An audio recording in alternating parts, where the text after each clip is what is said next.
nom résonne dans ce lieu. On veut qu'il résonne partout à l'extérieur. Alors on va le chanter ce matin.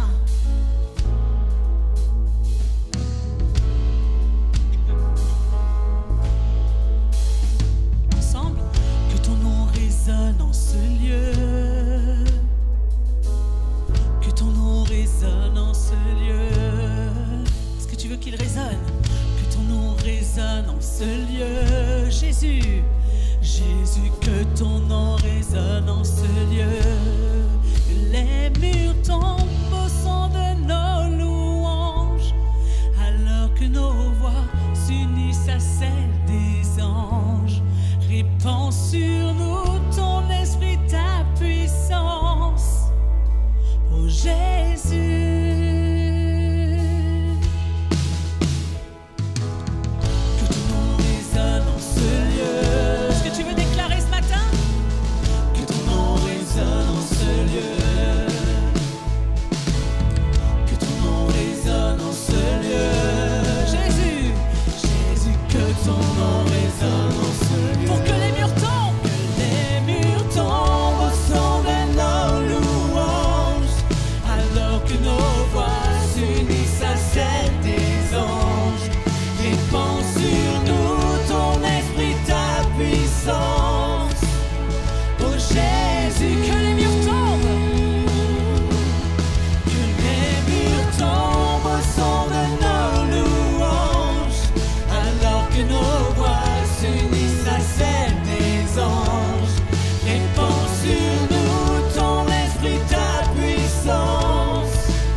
Tu veux déclarer ça ce matin?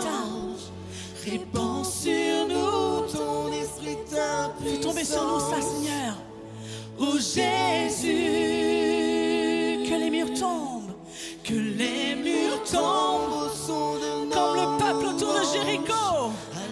que nos voix s'unissent à celles des anges. Répands sur nous ton esprit, ta puissance. Oh Jésus, encore une fois, que les murs tombent au son de nos louanges, alors que nos voix s'unissent à celles des anges. Répands sur nous ton esprit, ta puissance. Oh Jésus.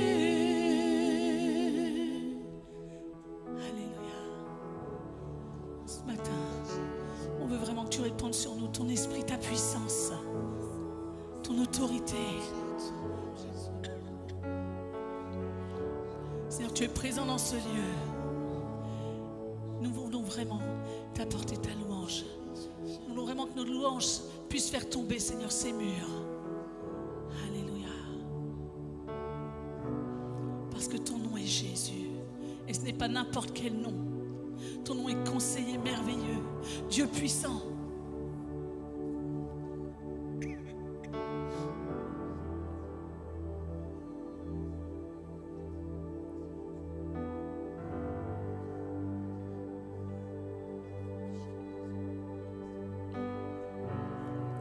Il est le seul capable de sauver, celui que ton tombeau n'a pu garder, le seul qui soit digne d'être adoré.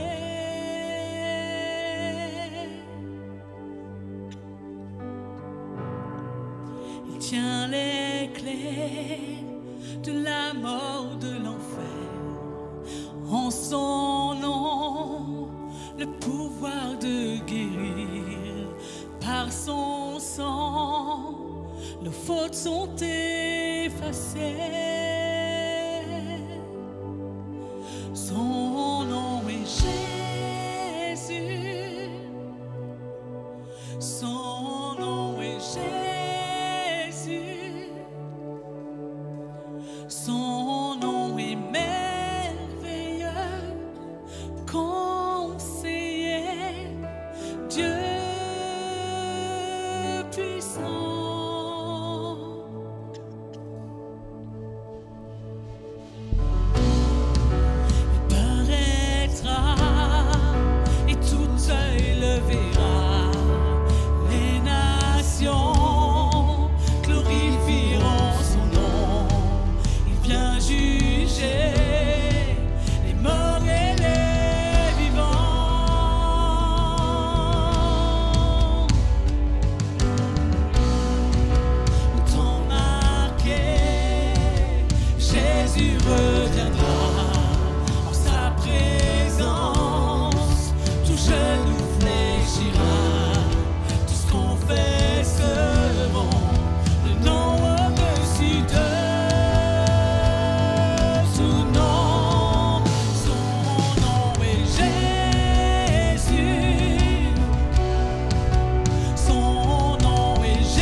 Dieu puissant.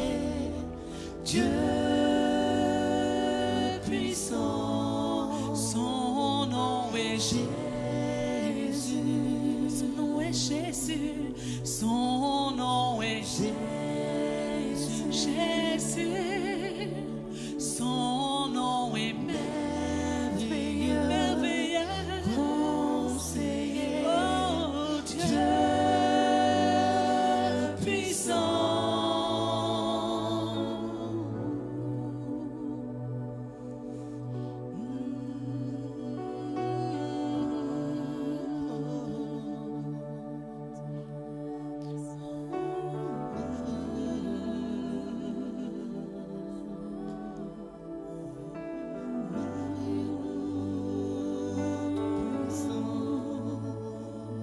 Nous t'adorons,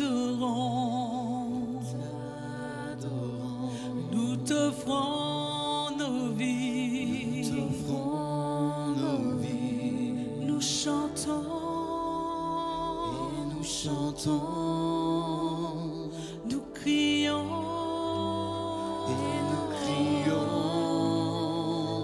nous t'adorons, nous t'offrons nos vies, nous chantons, et nous chantons, nous crions,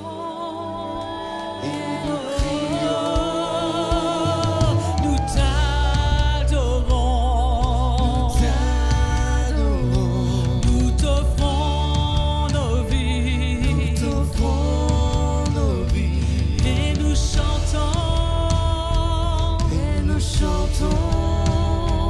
oui nous crions, nous t'adorons, nous t'adorons, nous t'offrons nos vies, et nous chantons, et nous crions, nous t'adorons,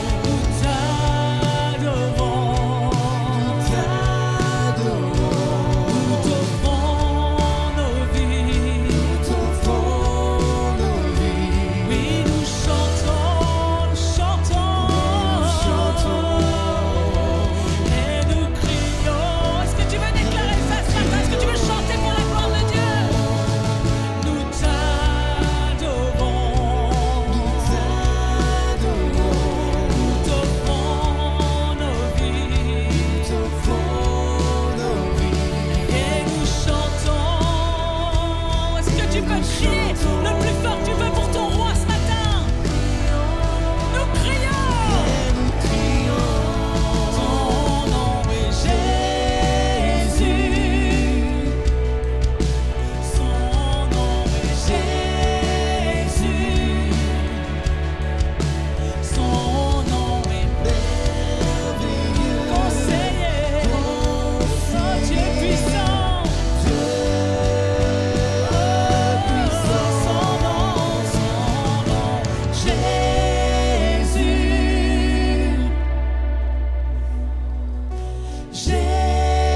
Jésus,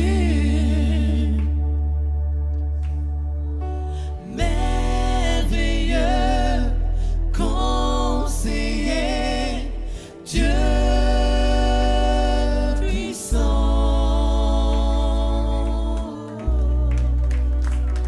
Jésus, nous t'adorons, nous élevons nos voix, nous t'aimons, oui nous chantons, nous t'adorons, Seigneur Jésus, tu es roi des rois, Seigneur des seigneurs. Jésus,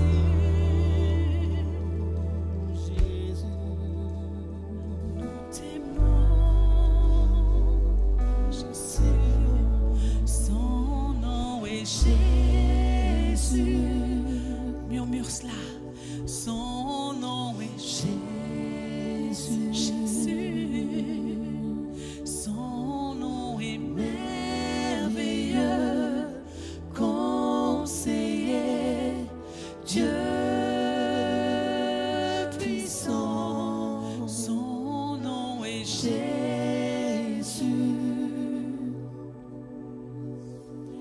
Jésus.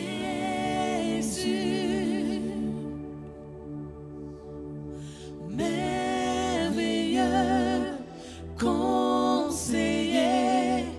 Dieu puissant.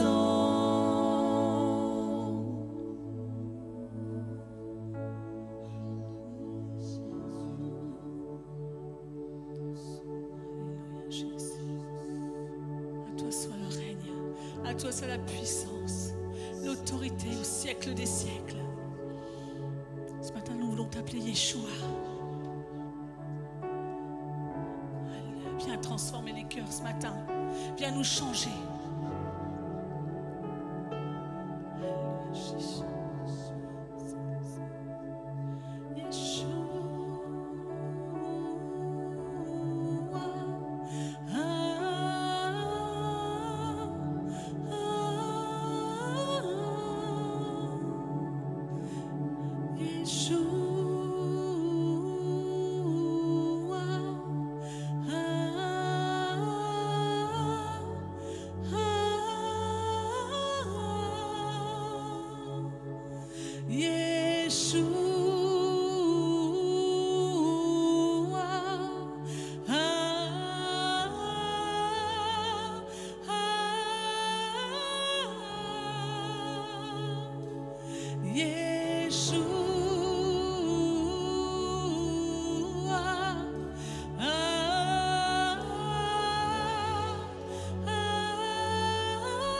Est-ce que tu peux chanter ça ce matin?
Juste pour que tu rentres pleinement dans ce chant, je vais juste te dire ce que veut dire Yeshua.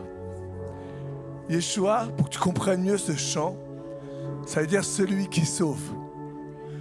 Autrement dit, quand tu chantes Yeshua, tu chantes Jésus. D'accord? Donc, quand tu vas prendre ce chant-là, c'est Yeshua, ok? Jésus, celui qui sauve. Je voulais juste vraiment donner sens à cette louange. C'est bien, je chante Yeshua, mais je ne sais pas ce que ça veut dire. Là, tu es en train de chanter le nom de ton Sauveur. Amen. Alors, on peut reprendre, mais au moins, tu as cette explication de Yeshua. Amen.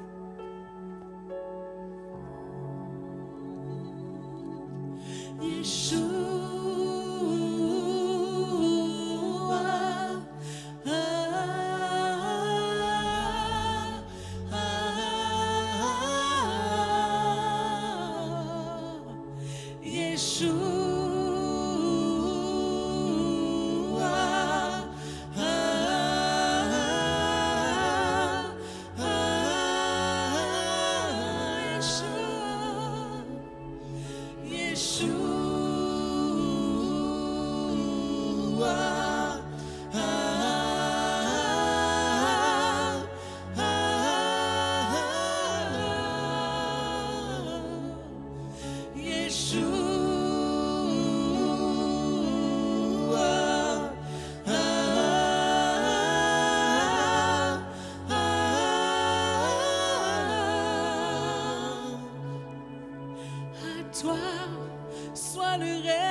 la puissance à toi, soit la gloire au siècle des siècles.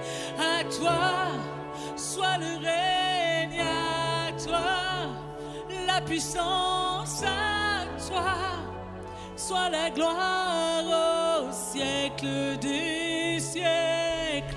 À toi, soit le règne, à toi, la puissance à toi, soit la gloire au siècle des siècles. Est-ce que tu peux le proclamer ce matin? À lui soit la gloire.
Remercier l'équipe pour le travail qu'ils donnent à chaque dimanche. Merci pour vos cœurs de serviteurs. Est-ce qu'on peut aussi réaliser que le Seigneur siège au milieu de la louange de son peuple? Et si seulement on réalisait tout ce qui se passe dans la louange, si seulement on prenait conscience que le bras de Dieu est en action lorsqu'on loue, alors on ne s'arrêterait pas de louer. Bienvenue à tous, bienvenue chez vous, bienvenue à vous qui nous rejoignez pour la première fois. Vous êtes ici chez vous. Comme à chaque dimanche, nous sommes heureux de vous retrouver pour le culte à 10h30. Réunion de prière à chaque mercredi. Nous croyons que la prière est la respiration, l'oxygène de l'Église. Alors si tu respires, rejoins-nous à chaque mercredi. Le week-end, septembre, c'est la reprise pour tout. Et vraiment, on t'invite, si tu as entre 12 et 17 ans, pour le week-end, bivouac, où les ados vont se retrouver chez Anton et Marie-Laure pour le week-end. Et les pré-ados sont invités à les rejoindre pour le samedi, pour la journée. Nous recrutons pour les ados, si tu as à cœur de servir dans la jeunesse, je t'invite à venir voir Mika. Si tu as ce petit grain de folie, alors viens voir, rapproche-toi de Mika. Samedi 21 septembre, les femmes se retrouvent. Si tu es une femme et que tu as envie de passer du bon temps dans la présence de Dieu, je t'invite dimanche, le 21 à 10h pour un petit déjeuner et un partage entre femmes. Le week-end du 5 et 6 octobre, ça approche. Alors j'invite toutes les femmes qui sont inscrites à venir auprès de Morgane, de moi ou de Catherine pour faire le règlement pour fin septembre. À ce sujet, nous aurons une réunion d'information pratique pour le départ le dimanche 21 après le culte. Merci pour vos offrandes, merci pour vos dons. Vous avez des bannettes à chaque côté. Vous pouvez aussi prendre le rib auprès de Manu ou de moi-même après le culte. J'ai oublié de le dire, mais c'est important. Si vous avez besoin de prière, si tu as besoin de prière, ne te prive pas. Une équipe se tient à ta disposition après le culte. Restons connectés. Si tu veux revoir ou réentendre les annonces de l'église, toute la vie de l'église, je t'invite à aller sur du coup Insta et Facebook. Et si tu veux voir le culte en ligne, tu peux aller sur YouTube. Je laisse maintenant la place à Anaïs qui va nous partager sur une nouvelle série Bâtissons l'église. Bon culte à tous. Bonjour à toutes et à tous. Waouh, on est nombreux, ça me fait la pression là. Alors, je vois pas très bien, mais j'ai l'impression de voir des visages nouveaux. Est-ce que l'église Vivre-Lit peut accueillir comme il se doit les nouvelles personnes? Continuez d'accueillir un peu plus, j'ai pas eu le temps de boire, s'il vous plaît. Super, merci. Travail d'équipe. Merci, donc bienvenue à vous, que vous soyez nouveaux ou pas. Je suis contente de vous retrouver ce matin. Vous aussi qui nous regardez en ligne, on ne vous oublie pas. J'ai le privilège de commencer la nouvelle série qui s'intitule « Bâtissons l'Église ». Waouh, ça va être une bonne série. Comme on est le mois de septembre, là, il vient tout juste de commencer, ça signifie rentrée scolaire, fin des vacances.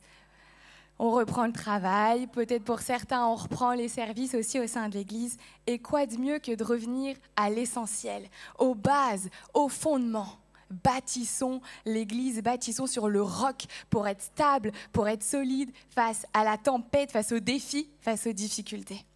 Et c'est exactement ce à quoi l'Église Vivre Libre est aspirée, ce à quoi elle aspire à devenir, et chacun d'entre nous et chacun d'entre vous, je l'espère. Bâtir, ça signifie élever sur le sol. C'est construire en assemblant des matériaux. C'est fonder, établir. Et en grec, on dit notamment oikodomeo. Alors, O-I-K-O-D-O-M-E-O. Oikodomeo, qui veut dire rebâtir, s'édifier, porter. Comme ça, on comprend bien où est-ce qu'on va. On va en parler tout au long de cette série, mais bien évidemment que l'Église est bâtie et fondée et centrée sur Jésus. On l'a vu, si jamais vous êtes nouveau, ne soyez pas surpris. Tous les chants qu'on a chantés, c'est autour de Jésus. C'est le nom de Jésus qu'on proclame. C'est le nom de Jésus qu'on loue, qu'on adore, parce que l'Église est fondée sur Jésus. Soyez pas surpris de ça. L'Église est fondée sur Jésus parce que c'est la pierre angulaire de l'Église. On le voit dans Éphésiens au chapitre 2, 19 versets à 22, si vous voulez prendre la lecture avec moi.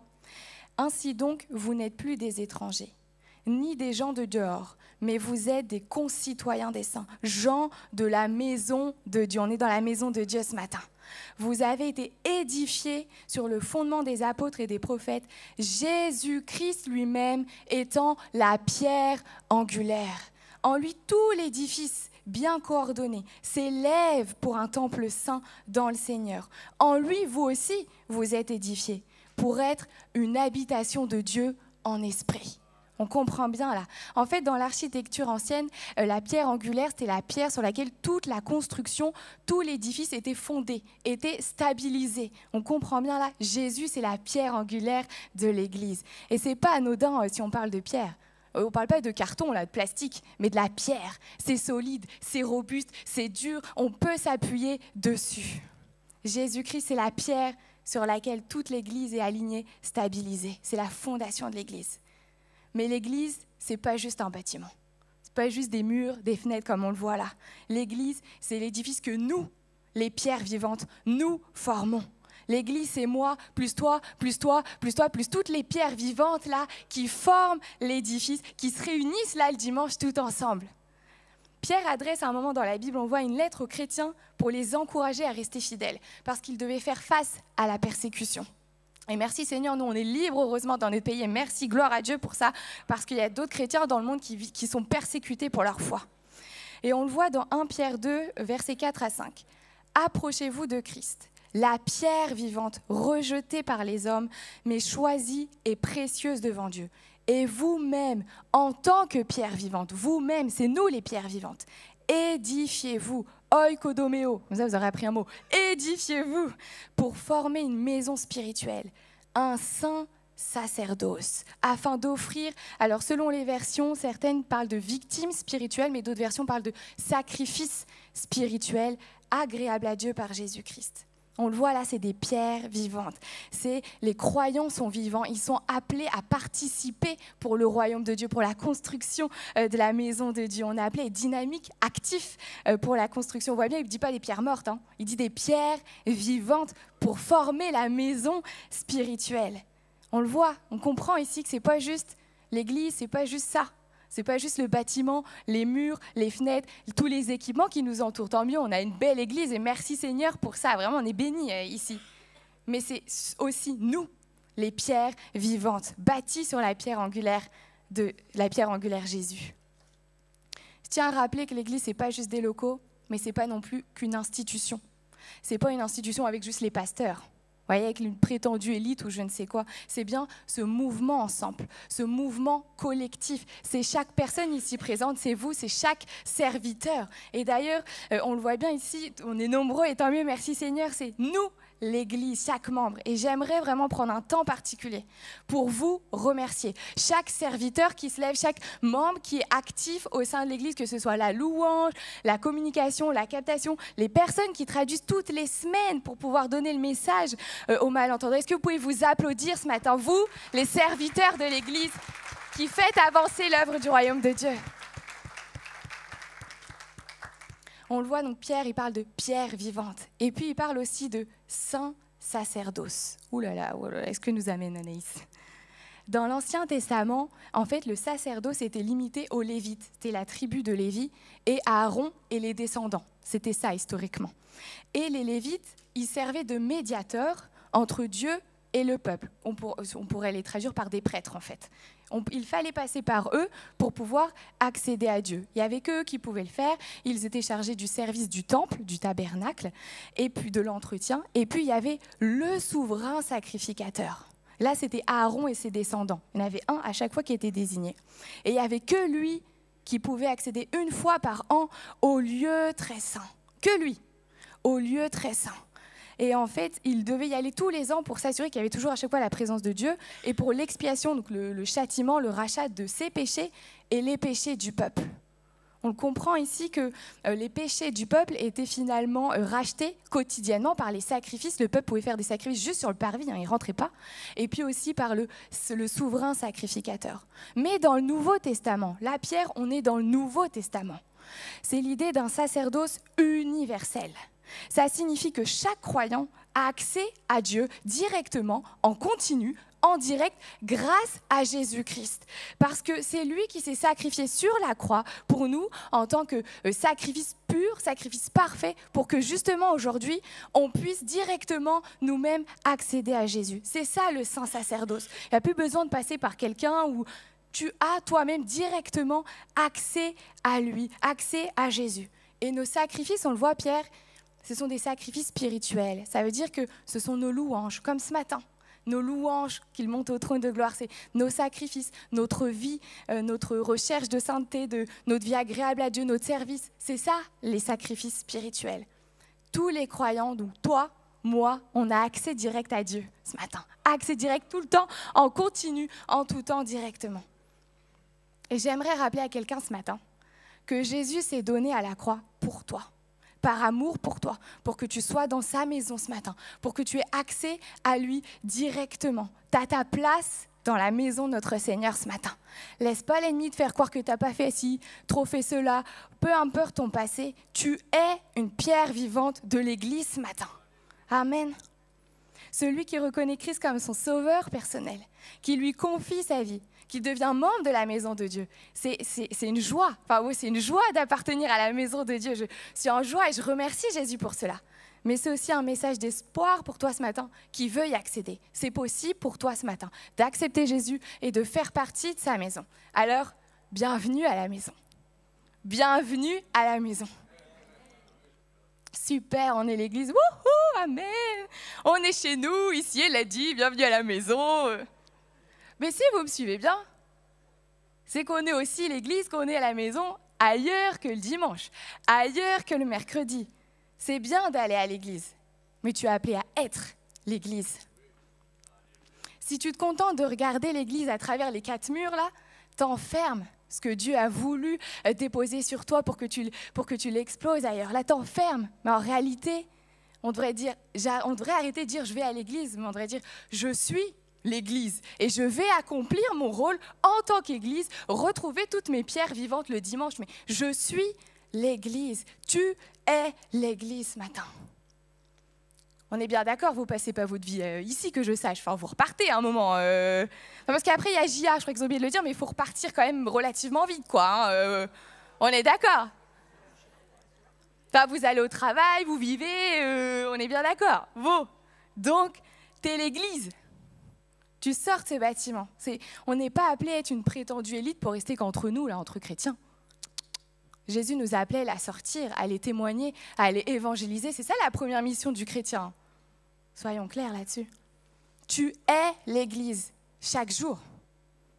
Si tu te contentes uniquement de dire je suis l'église le dimanche, ou là on a eu le 20-23 au moment de louange, en réalité c'est comme si tu te contentais d'une bouffée d'oxygène. Mais soyons clairs, avec une bouffée d'oxygène, tu ne vas pas tenir longtemps. Je ne vais pas tenir la semaine, c'est pas possible. On est bien d'accord. Il nous faut l'oxygène, c'est vital à chaque jour. Le dimanche, c'est, pour qu'on comprenne bien ce matin, le dimanche c'est l'offrande de nos cœurs. C'est toute l'offrande, toute la relation qu'on a eue avec Dieu tout au long de notre semaine, en fait. Et là, le dimanche, on vient et c'est un peu le bouquet final du feu d'artifice, quoi. Ça explose. Comprenez bien ce matin que l'église, on est là tous ensemble le dimanche matin, mais en réalité, il faut voir ça comme un filet. Là, le filet est resserré. Et le dimanche, alors que tout le monde va repartir à son barbecue, repas chez la belle-mère, tout ce que vous voulez, la sieste, le filet se dessert. Et il va à chaque bout, à chaque coin. Vous allez, je ne sais pas où est-ce que vous habitez, à Rouen, Saint-Léger, peu importe. Le filet se dessert. Et hop, le dimanche, il se resserre. Mais qu'est-ce qu'on a amené dans nos filets ce matin à l'église? Alors que le filet se dessert tout au long de nos semaines. Il se resserre ce dimanche. Qu'est-ce qu'on a amené dans nos filets? Si on n'a rien amené, j'aimerais te dire avec amour, il y a quelque chose à corriger. Parce qu'on est appelé à ramener des choses dans le bâtiment, à avoir cultivé nos relations avec Dieu tout au long de la semaine. Les filets se resserrent. Si vous n'avez toujours pas compris que vous êtes l'église, j'aimerais vous donner une petite image. On s'est moqué de moi ce matin avec mon pot. La vie spirituelle, on peut la comparer à un arbre qui grandit. Si tu t'en occupes que le dimanche, si tu l'arroses que le dimanche, je précise, c'est un cactus à la base. À la base. On est bien d'accord que c'est tout sec. Les racines sont faibles. Je ne dis pas qu'il ne va pas résister, qu'il ne va pas vivre. Mais le moindre coup de tempête, le moindre coup de vent, il va tomber, il va être déraciné. D'ailleurs, je le dis, pardon à mon mari, juste en le transportant dans la voiture, il est tombé, il y a de la terre partout dans la voiture, je passerai l'aspi, c'est dit. Je me suis dit, si je le dis sur l'estrade, il ne me dira rien. Pour vous dire à quel point il est sec. Juste d'avoir pris la voiture de chez moi à l'église, il est tombé du pot, le cactus, il ne tient même plus. Non mais c'est vrai. On en rit, mais en réalité, c'est ça. Si on entretient notre foi comme ça, juste le dimanche, c'est ça, en fait, notre vie spirituelle. C'est tout sec, ça ne porte pas de fruits, ou du moins, ça va mettre du temps à porter du fruit. Moi, j'y crois pas. Hein. Beaucoup de chrétiens abandonnent la foi parce qu'ils vivent juste leur foi à travers le dimanche, en fait. Là, dans le lieu, dans l'église, dans le bâtiment en tant que tel. Et le moindre vent, la moindre contrariété, ils vont abandonner la course, ils vont abandonner la foi. La réalité, c'est que ce n'est pas la tempête qui les fait déraciner, hein. Mais c'est le manque d'enracinement en Jésus qui les fait se renverser. Parce qu'au contraire, si tu arroses à chaque jour ton arbre, les racines, elles vont se fortifier, elles vont se solidifier. Si à chaque fois tu l'entretiens, il va même porter du fruit au bout d'un moment en abondance. Et peu importe la tempête, même la plus grosse, si les racines sont bien enracinées, l'arbre, il ne va pas tomber. Hein. L'arbre, il va rester ancré solide dans ses fondations. Et bien, c'est pareil avec notre relation avec Jésus. Le dimanche, c'est la récolte. C'est le moment où tu récoltes les fruits de ta relation avec Dieu. Mais ta relation avec Dieu quotidiennement, pas que le dimanche, ta relation quotidienne.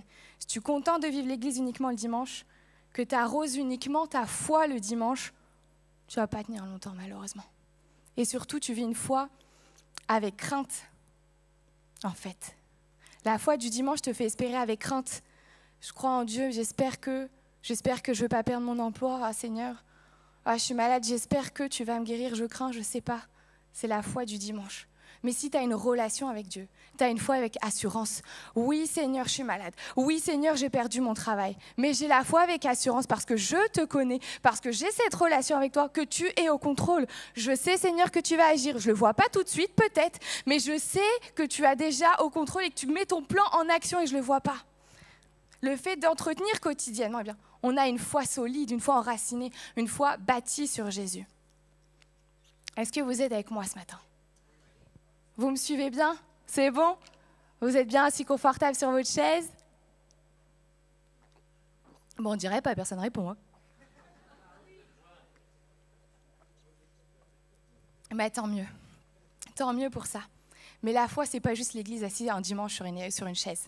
La foi, c'est chaque jour, debout, en action. C'est pas juste là ce matin, c'est tous les jours dans mon quotidien. Je veux servir Dieu, je veux donner des sacrifices spirituels à Dieu. Je veux me déjouer de la tentation. Attention, je reste vigilant. C'est ça, l'église. Ça veut dire que tu es l'église à ton travail. Tu es l'église dans ta voiture. Ouh, le piège du chrétien, la voiture. Ouh, tu sais, même quand la voiture devant toi roule à 30 km/h alors que c'est limité à 50 km/h. On en parle ou pas? T'es l'église. Ah, on rigole, on se comprend. Hein. T'es l'église avec tes amis. T'es l'église avec tes connaissances, avec tes collègues à l'école, à l'université, à la formation, avec ton voisin. T'es l'église dans ton domicile, avec ta famille, ceux qui vivent là sous ton toit, les plus proches. Tu es l'église. Nous sommes l'église. Mais que se passe-t-il quand tu quittes ton service? Que se passe-t-il là quand tu sors de l'église, là, que tu reprends ta vie quotidienne là, au cours de la semaine? Est-ce que ton témoignage, est-ce que ton comportement, est-ce que tes propos sont les mêmes que là ce matin dimanche? Est-ce qu'ils sont les mêmes que le mercredi à la réunion de prière? On est l'église chaque jour, peu importe le lieu où on va, on est l'église. Et il y a une info incroyable que tu dois savoir. C'est pas l'église qui façonne ton témoignage. C'est ton témoignage qui façonne l'église. C'est parce que dans ton quotidien, dans tes relations, tu vas réagir comme ça, tu vas rester droit. Ah tiens, là, il veut pas venir avec moi, là, il y a un moyen de se faire un business, c'est pas très légal. Non merci, ça m'intéresse pas, je suis droit. Ah là, c'est bizarre, il parle pas avec moi, là, il rentre pas dans les rumeurs de mon collègue. Non merci, je suis droit. Et c'est ça qui va interpeller. C'est ça qui va dire, ah, il y a quelque chose de différent en lui. Moi aussi, je veux voir ton église. C'est ton témoignage qui façonne l'église et pas l'inverse. Et parce qu'on est des pierres vivantes, on est appelé à être le temple du Saint-Esprit. L'apôtre Paul enseigne d'ailleurs les Corinthiens à ce sujet dans 1 Corinthiens 6, verset 9. « Ne le savez-vous pas? Votre corps est le temple du Saint-Esprit, qui est en vous, que vous avez reçu de Dieu. Vous ne vous appartenez pas à vous-même. » Et on l'a vu ensemble tout à l'heure déjà dans Éphésiens 2, au verset 22, où c'était écrit « En lui, vous êtes aussi édifiés pour être une habitation de Dieu en esprit. » L'objectif, c'est pas du tout d'aller dans la condamnation ce matin, dans le jugement, ouh là là, qui est le temple, qui n'est pas le temple, pas du tout. Moi, je suis la première concernée par ce message, je n'ai pas honte de le dire. Il y a encore quelques semaines au travail, il s'avère que j'étais visiblement aigrie, puisqu'on m'a fait la remarque, donc je suppose que ça se voyait. Ma collègue, elle est venue, puis elle me dit, écoute Anis, ça te ressemble pas, t'es pas comme d'habitude là. Je dis, ah bon Elle me dit, ouais, t'es aigrie, on sent que t'es en colère, on sent que... Oh, ah ouais. En fait, je vivais quelque chose au travail, ça se passait pas bien, je vivais une injustice, et je me rendais même pas compte, mais ça influait autour de moi, ça se voyait, ça se ressentait. Et sans le savoir, elle a fait quelque chose qui est biblique, c'est reprendre son frère, sa sœur avec amour. Elle savait même pas, elle est même pas chrétienne. Et là, je me suis dit, oh, c'est ça que je reflète? Je suis aigrie, je suis en colère, je bougonne, c'est ça moi? C'est ça mon témoignage? Oh là, c'est pas cohérent, là, c'est pas bon ça. Je suis pas appelée à être ça. Hein. Pas de souci. L'objectif ce matin, c'est pas d'aller dans la condamnation, c'est de prendre conscience. Je suis l'Église. Je suis le temple du Saint-Esprit. L'Église, c'est nous, c'est notre cœur, c'est notre maison, c'est notre foi, c'est notre quotidien, c'est notre vie, c'est notre entourage, c'est notre propre maison. Je suis l'Église, tu es l'Église. Et on est appelé à prendre la mesure de cette responsabilité. On a une responsabilité en tant que chrétien d'être à l'image de Jésus. Chacun d'entre nous est censé être à l'image de Jésus. Est-ce qu'on est bien d'accord avec ça? Amen. Mais laissez-moi vous dire que Jésus est saint, qui recherche la sanctification, la droiture, qu'il est amour. Alors je repose la question, et je ne veux pas savoir si on est d'accord avec ça à Église Vivre Libre, mais est-ce qu'on est raccord avec ça? Est-ce que quelqu'un peut lever la main et dire « Oui, moi je suis raccord avec ça ». En tout cas, moi, honnêtement, je peux le dire, je ne peux pas toujours lever la main à ça. Mais par la grâce, je peux lever la main et dire « Oui, Jésus, je recherche à ressembler à toi, je recherche à m'approcher de toi. Je veux appliquer la sanctification, la droiture, la sainteté, l'amour dans ma vie au quotidien. » Amen. On est appelé à ça en tant qu'Église. On est l'Église, on est les pierres vivantes.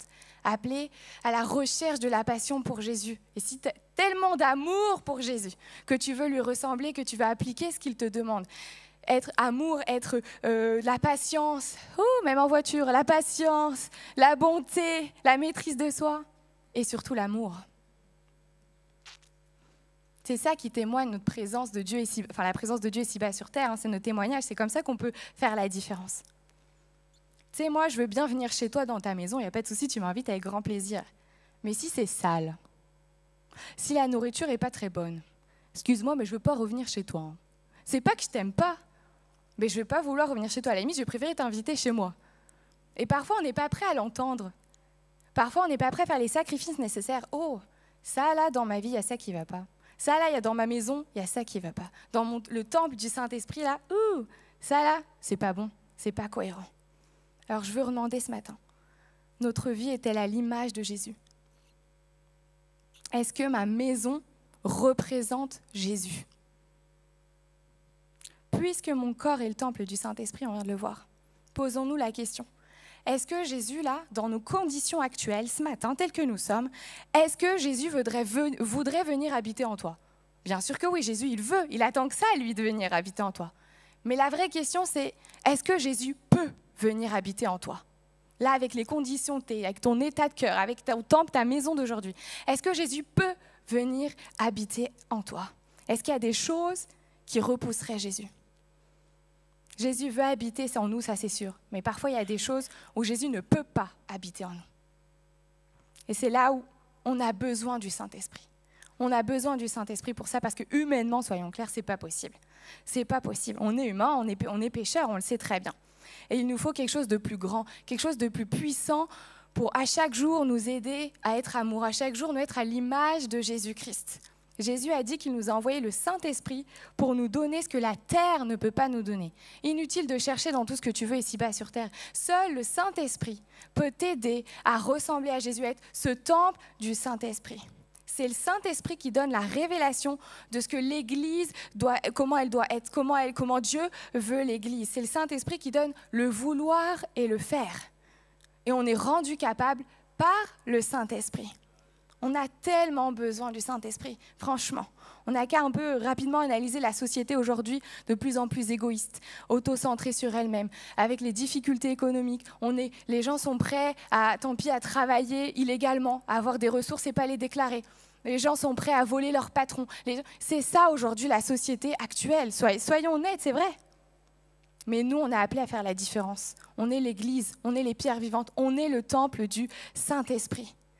On est appelés à être ces pierres vivantes qui sont animées par le Saint-Esprit. Ce feu dévorant, ce feu qui brûle autour de nous et qui devient contagieux, qui impacte aussi autour de nous. On a un beau bâtiment, on a du beau matériel. Merci Seigneur pour ça. Dieu fait de belles choses ici à l'intérieur de l'église Vivre-Libre. Vraiment, je suis honorée, je suis fière d'être dans cette église. Mais qu'en est-il pour l'extérieur de l'église? Qu'en est-il pour l'extérieur de ce bâtiment? Est-ce qu'on se soucie encore des personnes qui ont abandonné la course? Des personnes qui sont dans le besoin, que ce soit financièrement, émotionnellement, spirituellement, relationnellement. Est-ce qu'on reste là qu'entre nous à l'intérieur du bâtiment, ou est-ce qu'on va aussi être l'église à l'extérieur de ce bâtiment? L'église, elle a toujours eu ce rôle. Et nous aussi, en tant que pierre vivante de l'église, on est appelés à avoir ce rôle à chaque jour dans notre quotidien. Mais on a besoin du Saint-Esprit. Le Saint-Esprit doit nous remplir pour accomplir ce rôle de l'Église, pour impacter autour de nous. Et parfois, souvent, ça implique de prendre une position. Ça implique des fois de faire du tri dans nos maisons. Peut-être il y a des murs qui doivent tomber parce qu'ils sont pas bâtis sur Jésus. Peut-être il y a des choses dans nos vies qui ne sont pas cohérentes, qui ne sont pas droites. Des non-pardons, des actions, des mensonges. Il y a des choses où il faut se positionner et dire « Ok Seigneur, je veux bâtir ma vie sur toi. Je veux être le temple du Saint-Esprit. Viens prendre toute la place. Viens révéler ce qui n'est pas bon, ce qui n'est pas cohérent. » On est l'Église vivante. partout où on va, avec tout le monde, peu importe avec qui tu es. On est les ambassadeurs de Jésus. Si on est des membres de la maison de Dieu, on est chrétien, on a aussi la responsabilité de porter le caractère de celui qui a fondé, à qui la maison appartient. Vous savez, souvent on dit qu'on est chrétien. Mais le mot chrétien, la définition, en fait, je pense qu'elle est un peu erronée. En réalité, ce mot chrétien a été utilisé à Antioche, dans le livre des Actes, dans le Nouveau Testament, on le voit. C'est la première fois que le mot chrétien a été utilisé. C'est intéressant. Et il se traduit en grec par partisan du Christ, disciple du Christ. Et en fait, ce terme de chrétien, il avait été donné par des non-croyants. C'est en réalité en voyant, en disant « Ah, lui, il réagit comme ça, il répond comme ça. Ah, je sais, c'est un chrétien, c'est quelqu'un qui suit Jésus. » C'est pas lui-même, il a dit « Moi, je suis chrétien, j'ai l'étiquette chrétien. » C'est un non-croyant qui l'a qualifié comme tel. C'est les actions, c'est la manière de vivre, en fait, qui ont conduit à cette image, à cette définition de chrétien. On comprend ici que chrétien, c'est plus qu'une étiquette, c'est plus qu'une identité, un mot qu'on se colle ou vous savez, souvent on dit « moi je suis chrétien ». Mais en réalité, c'est plus que ça, c'est une identité. C'est un comportement, c'est un mode de vie. C'est à chaque jour, est-ce que tu reflètes le chrétien? Par exemple, admettons qu'il fallait un permis, on a un permis à points, comme un permis de conduire pour être chrétien. Est-ce que tu aurais encore des points sur ton permis? Est-ce que tu pourrais encore être appelé chrétien? Qu'est-ce que les non-croyants voient en nous? Est-ce que, si on ne le dit pas, là, on ne dit pas, est-ce que les autres se disent « Ah, elle est chrétienne, il est chrétien. Je le vois, je le sens, ça se voit, ça sent le chrétien, ça sent l'amour. » Et ta famille, que dirait-elle? Vous savez, la famille, c'est la première église. Et Paul nous le rappelle, notamment, dans 1 Timothée, vous pourrez le relire chez vous, mais Paul rappelle la responsabilité que l'on a de prendre soin de sa famille. Vraiment, moi, j'ai relu ça et ça m'a vraiment impacté. Je me suis dit, waouh, c'est fort. Paul, il passe pas par quel chemin, hein. Paul déclare que celui qui n'a pas pris soin de sa famille, il n'a pas conscience d'un drame. Il ne se rend même pas compte, mais ce drame, c'est qu'il a renié sa foi. Celui qui ne prend pas soin de sa famille, ça revient même que si tu renies ta foi. C'est fort. Wow. Il s'est séparé de Dieu parce qu'il n'a pas pris garde à sa famille. L'église, c'est la première église, c'est ce que Dieu nous donne déjà. Sois fidèle déjà dans ta première église pour après servir et être fidèle dans l'église de Dieu, la grande église. Être chrétien, l'église que nous sommes, les pierres vivantes qu'on est, c'est pas juste une étiquette. C'est pas juste un titre qu'on se donne où je mets ça sur mon petit Insta, je suis chrétien, ça fait bien. C'est pas des compétences, c'est pas parce que tu as la louange, tu peux être actif, tu peux enseigner, tu peux prêcher, tu peux servir. Être chrétien, c'est la manière dont on vit dans notre quotidien. C'est notre comportement à chaque jour et plus particulièrement aussi au sein de notre famille, ce cercle familial le plus proche. C'est un mode de vie d'être chrétien. On est les pierres vivantes, on est l'église. On ne peut pas dissocier vie privée, vie à l'extérieur de l'église et vie à l'intérieur. C'est pas possible. Tu ne peux pas marcher sur une marche et puis l'autre de l'autre côté. Tu ne vas pas tenir longtemps, tu vas tomber. Hein. C'est pas possible. Soyons honnêtes, c'est pas toujours OK. On fait face à des tempêtes, des difficultés, des conflits. On parle bien de pierres vivantes là. Nos pierres, elles vivent. Hein. Je parle bien de maisons vivantes. Hein. Je ne parle pas des maisons qu'on voit dans le catalogue où tout est bien, tout est rangé. Ou encore qu'on voit les influenceurs. Moi, je regarde sur Instagram. « Oh, ma maison, elle n'est pas rangée. » Puis elle range 3 coussins. « Viens dans ma maison, je vais te montrer ce que c'est une maison dérangée. » Puis en plus, j'ai pas encore d'enfants. Alors imaginez. Là, je vous parle des vraies vies, des vraies maisons. Nos maisons, parfois, elles sont chamboulées. Nos maisons, parfois, elles sont prêtes, là. On ne sait pas si elle va tenir face à la tempête. Hein. Là, les fondements, on a peur. Là, on regarde notre maison, on dit « Ouh, est-ce que je vais vraiment résister? Est-ce que ma maison va tenir, là ?» Je vous parle de maisons qui vivent. C'est nous, là. C'est nous, les pierres vivantes. C'est nos vies. Ce matin, on a l'opportunité de venir ou de revenir à Jésus et se dire, sincèrement, là, je me présente devant toi, Seigneur, avec ma maison chamboulée, mon temple.